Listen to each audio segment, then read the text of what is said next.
based on how much time you have with your child. Obviously, the less time you have with the child, the more child support is owed to the other person. So that's why they take away joint custody and give sole custody away from one of them, no matter what, which cranks up the child support because you get 0 nights in time with them. Number two, the whole legal part of that whole thing that they do with the calculation of child support and all that stuff is that federal law, not state law, federal law states for a fact, 0 time with your child, 0 child support owed. Period. No ifs, ands, or buts. But the state doesn't do that. Instead, the state establishes their own laws that they say that supersede federal law, which is also illegal. But then they still request federal funding. Well, states can't have laws that supersede federal laws and still get federal funding. It doesn't work that way. But they do. And nobody forces that either.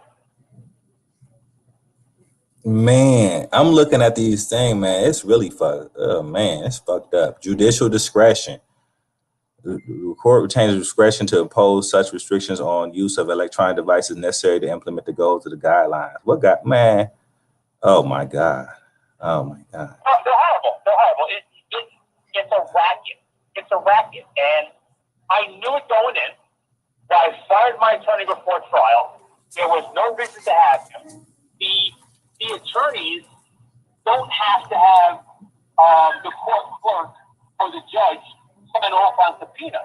If you're a certified family attorney, you're actually considered in New Jersey a clerk of the court and can write your own subpoenas at will. You can, write your own court dates at will in reality, and that's the joke of the whole thing. Like, I was in a VA home for 2 years. Okay. I didn't have any place to go. I had no money. And they tried to subpoena my health records at the VA home, knowing that I had to, get drug tested every freaking week at the VA home. And better off, my visitors list, my sign-in sheet from the VA home. And I told my attorney, well, no, I'm not giving them that information. Oh, my motherfucking God. Let me tell you what I just read, man. Let me tell you what I sent it to your Facebook. Electronic device recording inadmissible. No electronic device recording shall be admissible as evidence or used to challenge the accuracy of the official court record. Yep. What? Yep, exactly. What the fuck? Man, man, oh hell no. I didn't. You know what? I'm used to Ohio. I read through Ohio laws a lot because I got to be my own lawyer. But oh my God. Oh my God. So even if you prove that they were just lying through their teeth with a recording you made, it cannot. So basically they say,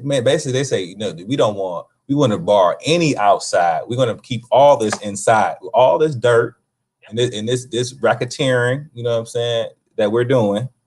We're going to keep this inside, man. Oh my God. I'm sorry to cut you off, man, but I just read that shit. Listen. I know about that. This is CYA and top of CYA. This is nothing new for them. Yeah, that's what I said. They stack the cards so far against you that you don't know where to go with it.